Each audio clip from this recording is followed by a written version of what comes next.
코로나19 신규 확진자는 휴일 효과가 사라지면서 5천 명을 넘었습니다. 역대 가장 많은 확진자가 나온 건데 위중증 환자도 700명을 넘어 의료 역량도 한계에 달했습니다. 취재기자 연결합니다. 신현준 기자.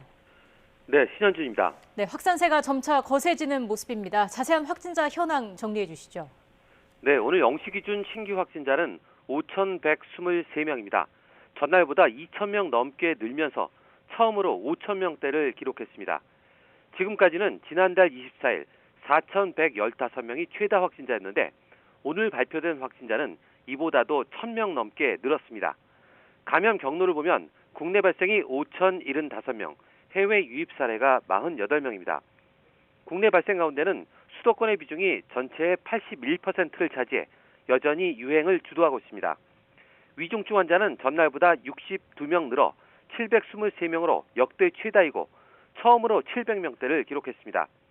이 가운데 60대 이상 고령층이 전체의 84.4%를 차지하고 있습니다.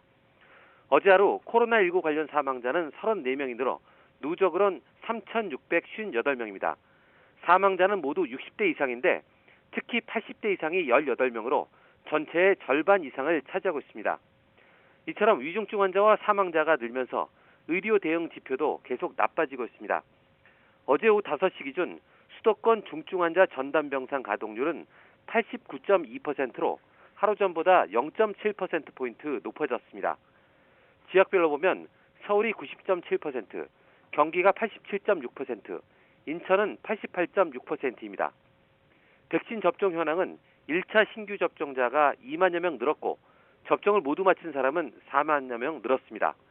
이에 따라 백신 접종률은 1차가 82.9%, 접종 완료가 79.9%입니다. 추가 접종까지 받은 사람은 18만여 명으로 누적 321만 명을 넘었습니다. 네, 확산세에 대한 우려가 갈수록 커지고 있는데 이처럼 확진자 그리고 위중증 환자가 급증하자 정부도 추가 방역 조치를 논의한다고 밝혔죠? 네, 전해철 중앙재난안전대책본부 2차장이 오늘 중대본회의 모두 발언에서 밝힌 내용입니다. 확진자가 5천 명을 넘고 위중증 환자도 700명을 넘는 초유의 사태가 발생하자 추가 방역 조치를 논의하겠다는 건데요. 전 2차장은 수도권 지역 사적 모임 규모와 식당, 카페, 미접종 방문 인원 축소, 방역 패스 적용 대상 확대 등을 포함한 추가 방역 조치 강화에 대해 이번 주 중 일상회복지원위원회에서 논의하겠다고 설명했습니다.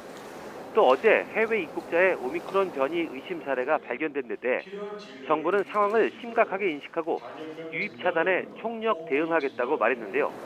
외교부와 복지부, 질병청 등 11개 부처가 참여하는 범정부 합동 TF를 구성해 신속한 방역 전략을 수립하고 엄격한 해외 입국자의 관리와 PCR 분석법 개발 등을 빠르게 추진하겠다고 밝혔습니다. 병상 부족에 대한 대책도 설명했습니다. 이달 중순까지 1,300개 이상의 병상을 추가 확보하겠다고 말했습니다. 또 환자의 중증도에 따라 병상을 구분해 병상 운영의 효율성을 높이고 집에서도 안전하게 치료를 받을 수 있는 여건을 마련하겠다고 강조했습니다. 이를 위해서 재택 치료자에 대한 모니터링과 비대면 진료, 처방을 할 수 있는 관리 의료기관을 전국에 190개소 이상 운영하고 증상 변화가 있을 때 진료를 받을 수 있는 병원을 단기 외래 진료센터로 운영하겠다고 덧붙였습니다. 지금까지 사회 2부에서 YTN 신현주입니다.